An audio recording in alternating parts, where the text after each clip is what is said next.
Las SICAV son las sociedades de inversión de capital variable. Es un híbrido, es una sociedad que se utiliza para invertir el capital que tienen pues bien los accionistas de una empresa, los ahorradores, los empresarios, todos aquellos que tienen patrimonio lo canalizan a través de estas sociedades. El requisito es que tienen que tener 100 partícipes y además que tienen que tener un capital social de 2,4 millones de euros. Esa es la barrera de entrada que tienen. Si nos vamos a Luxemburgo, en Luxemburgo puedes constituir una SICAV desde 300.000 euros, ¿vale? El capital inicial son 300.000, debes de llegar a 1,2 millones de euros y además, bueno, en España tributan a un tipo del 1%, pero en Luxemburgo pueden tributar entre un 0,1 y un 0,5%. Por lo tanto, son vehículos de inversión de tus ahorros. En principio, a la hora de entrar como partícipe, como accionista, funciona como un fondo de inversión, ¿vale? Son unas sociedades que cotizan en el mercado y cualquiera puede entrar. Sí que es verdad que la SICAV, pues, por la forma jurídica que tienen, pues son unas sociedades que quizás estén un poco más cerradas, porque tiene que haber alguien que te venda esas participaciones y que te dé entrada. En cambio, en un fondo de inversión puede entrar cualquiera. Hombre, en realidad son legales porque son unos vehículos de inversión que tienen su propia normativa, que establece pues las formas que deben de reunir, el tipo de gravamen y el capital social mínimo y el número mínimo de partícipes, ¿no? Lo único es que, claro, te exigen que tienen que tener 100 accionistas como mínimo, ¿no? Entonces, pues bueno, estos 100 accionistas se les suele denominar los 99 mariachis, ¿no? Porque no se exige un capital mínimo, es decir, con que tengan una participación, una acción ya es suficiente. Entonces, claro, pueden tener una participación de 1 euro, ¿vale? Y entonces, pues claro, pues estás cumpliendo formalmente con el requisito, pero quizás podríamos estar hablando de una empresa familiar que en lugar de tributar a tipos ordinarios del 25 o 30%, pues están tributando a un tipo privilegiado del 1% como un fondo de inversión. Lo único que pasa es que si el tipo de gravamen lo subes, como ha pasado en el País Vasco, ¿no? En el 2009 pues lo elevan al 28%, entonces todas las sociedades han salido del País Vasco y se han ubicado en Madrid. En Madrid está prácticamente el 85% de las SICAVs que hay ahora mismo en España. Tengamos en cuenta que de 3.500, 3.600 SICAVs que puede haber, es pública la información, está en la página web de la CNMV, cualquier ciudadano puede entrar en la página web de la CNMV o incluso poner en Google lista de SICAVs y nos aparecen dónde invierten, quiénes la componen, quién es el presidente, el secretario, etcétera. Pues podríamos ver que de 3.500 a 3.600, pues en torno a 2.500 tienen menos de 150 partícipes. Entonces es la crítica que se les hace, ¿no? Es decir, es un vehículo de inversión legal, pero bueno, ¿qué pasa? Que si nosotros les establecemos un tipo de gravamen superior, ya hemos visto lo que pasa, ¿no? Entonces, pues también cabe que la gente, los ciudadanos, pues se vayan a Luxemburgo con el capital social que hemos visto antes de 300.000 o a partir de 300.000 euros. ¿Qué debería de ser? Pues debería de ser quizás que pase como en Luxemburgo, es decir, que cualquier ciudadano con 300.000 euros pueda tener su vehículo de inversión. Es decir, estamos incentivando que todo el mundo invierta en un plan de pensiones desde la década de los 70, de los 80, ¿no? Está la paradoja de la quiebra de la Caja Única de la Seguridad Social. Queremos que los ciudadanos tengan ahí un colchón, un respaldo para el día que se jubilen. Bueno, ¿por qué no incentivarles que cada ciudadano pueda tener su propio vehículo de inversión para cuando se jubile? Y entonces no es una renta que no va a tributar. Cuando tú sacas la renta de la SICAV, cuando la obtienes como persona física, te llega como una renta del ahorro, te llega como una renta que va a tributar pues a un tipo de un 20 o 21% con la reforma fiscal que tenemos entre manos, o a día de hoy entre un 21 y un 27%. Es decir, no son rentas que no van a tributar cuando llegan a la persona física. Cuando tú recibes un dinero de esa sociedad, tributas como renta del ahorro. Y mientras tanto incentivamos que permanezca en España el capital y que ese capital se invierta y que los ciudadanos pues no anden buscando a ver dónde ubicar sus ahorros, si en Liechtenstein o en Mónaco o en Gibraltar. Tengamos en cuenta que los grandes patrimonios siempre van a tener muy fácil el ubicar su capital fuera del país, allí donde haya una fiscalidad más óptima. Tengamos en cuenta que a golpe de ratón, con un clic tú puedes mover el dinero de una jurisdicción a otra sin ningún tipo de problema. Entonces, este tipo de sociedades lo que intentan es que el capital permanezca aquí y se invierta aquí en la medida de lo posible.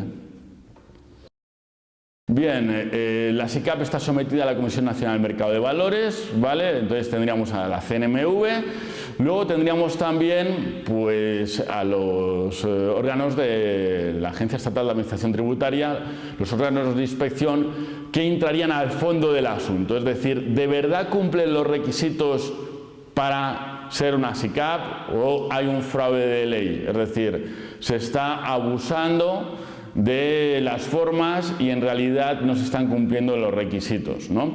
La CNMV dice que hace un control formal, un control estrictamente formal, como el control que hace el registro mercantil. Todas las sociedades están obligadas a depositar las cuentas, ¿vale? Pues a 31 de julio en el registro mercantil. Pero el registro mercantil hace lo mismo, un control formal, activo, pasivo, debe haber, cuadran, perfecto. No me voy a qué hay detrás, no me voy a si hay un fraude de ley, si hay una simulación. Entonces ahí es donde están saliendo todos los escándalos que nos están afectando y que no es algo nuevo. Es decir, el fenómeno WEX que hay actualmente, pues podríamos remontarnos al fenómeno anterior de las participaciones preferentes, al tema de Afinsa o al tema de Gescartera, ¿no? En el año 2000-2001. Es decir, es una crítica que se hace por qué no se controla, pero para ello habría que dotar más de recursos materiales y humanos y tener pues una motivación y unas ganas de ir de verdad a fiscalizar a la hora de cumplir todos los requisitos y también pues entrar con inspecciones cruzadas con la seguridad social, también temas si todo el mundo está dado de alta en autónomos, etcétera. Las SICAP ya hemos dicho que son legales, tendríamos los fondos de inversión y luego pues depende, es decir, en España por un momento determinado se crean las entidades de tenencia de valores extranjeros que también tributan al 1% para facilitar que todas las grandes fortunas de fuera de España canalicen sus ahorros en España, ¿vale? Solamente para no residentes que quieran tener aquí.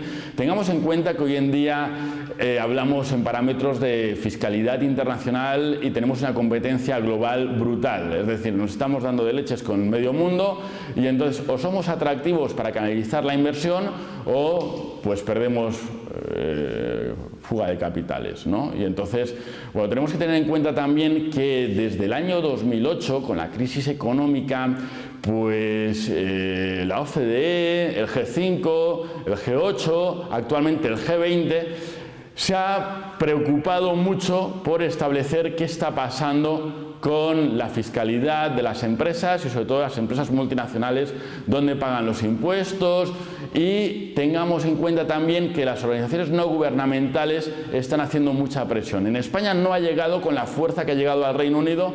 En el Reino Unido tenemos muchas ONGs haciendo manifestaciones delante de grandes superficies, delante de compañías de telecomunicaciones, delante de cafeterías diciendo estos señores no pagan impuestos. De hecho, ha llegado hasta el Parlamento británico, han tenido que ir los asesores fiscales, los asesores jurídicos y tributarios de empresas como Starbucks, como Google, como Hewlett Packard, como farmacéuticas, a pues motivar dónde pagan impuestos y por qué y cuánto, hasta tal punto que Starbucks empezó a perder recaudación, ingresos, clientela y dijo al Reino Unido, perdón, a ver, ¿qué quieren? ¿Qué hace falta? ¿Pagar 20 millones de libras? Pongamos 20 millones de libras para salvar nuestra reputación. Es decir, el mundo ha cambiado con el tema de la crisis y ahora queremos transparencia y todos los ciudadanos quieren saber, las empresas, todas las sociedades, de dónde obtienen los recursos y dónde pagan los recursos y cuánto pagan. Estamos en la sociedad de la transparencia y bueno, pues es lo que hay que... Y lo mismo pasa con todas las sociedades, pues con los fondos de inversión, con las SICAP, y estamos en esa línea actualmente. Ese es el problema que tenemos, el tema de Go West, como todos los temas que hemos tenido, es decir, pues los que he citado con anterioridad, o sea, por ejemplo, el tema de Forum, Filatélico y Afinsa, pues no estaban supervisados por la CNMV, ¿no? Entonces, ¿qué pasa? Que esto daña la reputación de la marca España, daña la reputación de las empresas, daña nuestra imagen, daña la imagen de crédito en el sentido más amplio de la palabra crédito, es decir, desconfianza, y entonces pues pueden hacer que en un momento determinado pues nuestra prima de riesgo se dispare o que muchos inversores institucionales desconfíen del país. Lo mismo que está pasando ahora con el Banco Espíritu Santo en Portugal, que ha afectado también, y tengamos en cuenta del lenguaje perverso de las palabras. Es decir, hace 4 o 5 años se le ocurre a un medio de comunicación, ¿no?, pues empezar a decir que los países periféricos de la Unión Europea pues son los PIG, ¿no? Los PIG, que traducido al castellano pues son los cerdos, ¿no? Y ahí incluimos a Portugal, Italia, Grecia, España, ¿vale? Y entonces pues ya dices, ya con esa palabra ya hago que en lugar de ayudar a los países periféricos, somos la Unión Europea, no, lo que hago es que les estoy dando caña y les estoy poniendo una soga al cuello para que tengan más difícil la salida de la crisis y haya una mayor especulación sabiendo que detrás está el respaldo de la Unión Europea. Y entonces por eso, pues menos mal que el gobierno tuvo valor, tuvo coraje y dijo no al rescate, porque hemos visto que cuando, como Grecia, que dijo que sí al rescate, o Portugal, la prima se disparó.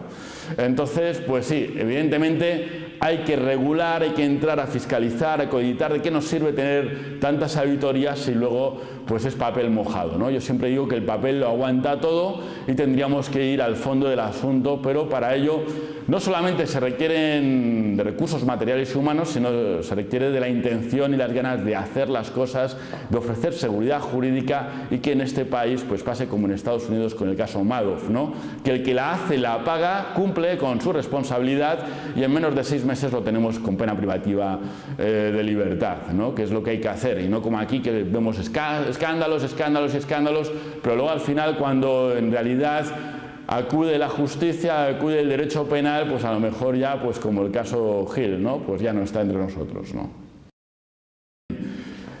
Muy buena pregunta. El problema que tenemos actualmente es que los impuestos deberían de ser el precio de la civilización, ¿vale? En cambio en España vemos como los impuestos son el precio de la corrupción. Entonces, claro, el ciudadano medio dice Hacienda pública somos todos. Entonces se indignan, ¿no? El ciudadano se indigna cuando ve que hay escándalos, cuando ve pues que tenemos el caso de Iñaki, etcétera, ¿no? Entonces, ¿qué pasa? Pues ¿qué pasa? ¿Quién mueve la economía de la sociedad española? Pues las rentas medias, la clase media. Si tú a la clase media le subes los tipos de gravamen, aumenta la presión fiscal, los ciudadanos tienen menos recursos, consumen menos y al consumir menos, pues entonces no creamos empleo y destruimos empleo. ¿Qué tendríamos que hacer? Pues bajar los tipos de gravamen a las rentas medias para incentivar que haya consumo, ¿vale? Incentivar la creación de puestos de trabajo, la creación de riqueza, y es la pescadilla que se muerde la cola. Es decir, por arriba sé que se van a escapar, ¿vale?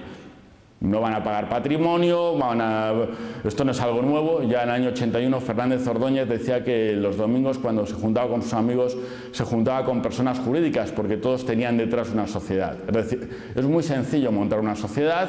¿Qué pasa? Que el asalariado no puede montar una sociedad. Entonces, si tú al asalariado le subes la tributación, pues pasa que no llega a final de mes y que la paga extra que debería ser para irse de vacaciones, pues resulta que es para pagar los impuestos locales como el IBI o como el impuesto de la renta a las personas físicas, y tengo actualmente a la sociedad estrangulada. Entonces hay que bajar los tipos de gravamen, pero para bajar los tipos de gravamen tengo que recortar el gasto público, tengo que darme cuenta que no puedo mantener este sistema de 17 parlamentos autonómicos con todo lo que hay detrás, ¿vale? Comunidades autónomas, diputaciones provinciales, etc, etc, etc. Hay que terminar con mucho gasto público y la solución a la crisis está en la entrada del sector privado en la administración de los recursos públicos, ¿vale? A mí me comentan que hay malversación de caudales por falta de gestión o por saber gestionar en la administración pública. Entonces lo que hay que hacer es que el sector privado entre en la gestión pública. Esa sería la salida de la crisis.